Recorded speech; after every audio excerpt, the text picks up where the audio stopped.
ছেলেটার নাম রনি, আমার থেকে ৬ বছরের ছোট। কিন্তু কেমন যেন মনে হয় ওর চোখে একটা অন্যরকম ভাব।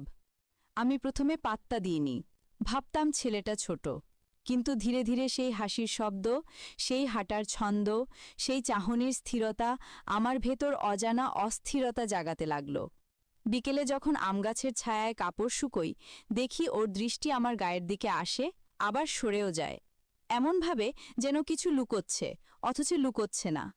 গ্রামের লোকজনের চোখে এসব ধরা পড়ে না, কিন্তু মেয়েদের চোখে পড়ে। আমি জানি, ও জানে। ও যখন মাঠ থেকে বল আনতে আসে, আমার উঠোনের পাশে থামে, বলে, আপা, পানি দিবেন? আমি বলি, নিজেই নাও। কিন্তু মনে মনে কেমন একটা কাঁপন উঠে। একদিন মা বলল, রনি বড় ভালো ছেলে। ওর মা বলছে ও এখন কাজে নামবে। আমি হেসে বলেছিলাম, ও তো এখনো ছোট। কিন্তু অন্তরে জানতাম ও ছোট নয়, ওর চোখে